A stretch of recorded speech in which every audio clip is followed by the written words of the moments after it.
If you take an art class, you're going to hear your teacher or professor say, draw from your fingers, draw from your wrist, draw from your elbow, draw from your shoulder. I'm going to give you the rankings first, and then I'll tell you what they mean and why. Drawing from your fingers is 4 stars out of 4. Then elbow, followed by shoulder, and lastly, drawing from your wrist. Okay, drawing from your fingers. The idea is to have a tripod hold that's using 3 of your fingers to support the pencil. You can extend your fingers, bring them back. You can draw simple shapes using lines, like circles, hatching, cross-hatching. Just by moving your fingers, you have the greatest amount of control and you can create detail. This is essential for doing small drawings.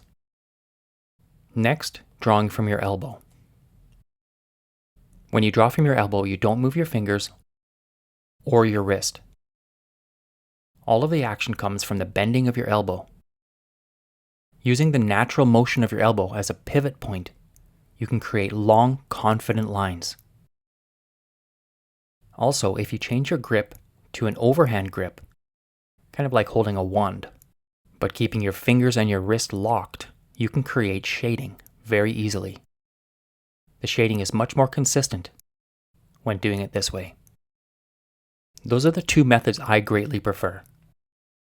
Now, the 2 that I don't really like are drawing from your shoulder and drawing from your wrist. When you draw from your shoulder, you keep your fingers locked, your wrist locked, and your elbow locked. And you move your whole arm in a frozen position, but bending only at the shoulder. With this motion, you can draw really long, consistent lines, so it's great if you're doing a huge drawing. It has the disadvantage of not really being able to do big circles unless your paper is huge. Drawing from the wrist means you keep your fingers locked and your elbow and shoulder locked, and you just bend your wrist back and forth. It's okay for a certain kind of curved line, but you're really limited in the kinds of lines you can make. Okay, let's do a quick review. Fingers are good for lines, specifically short lines, also details and shapes.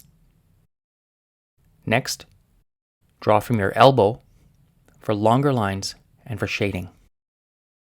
Drawing from your shoulder is good for big drawings only, and you're almost never going to need to draw from your wrist. If you got value from this content, please give me a like, comment, a share, or a save.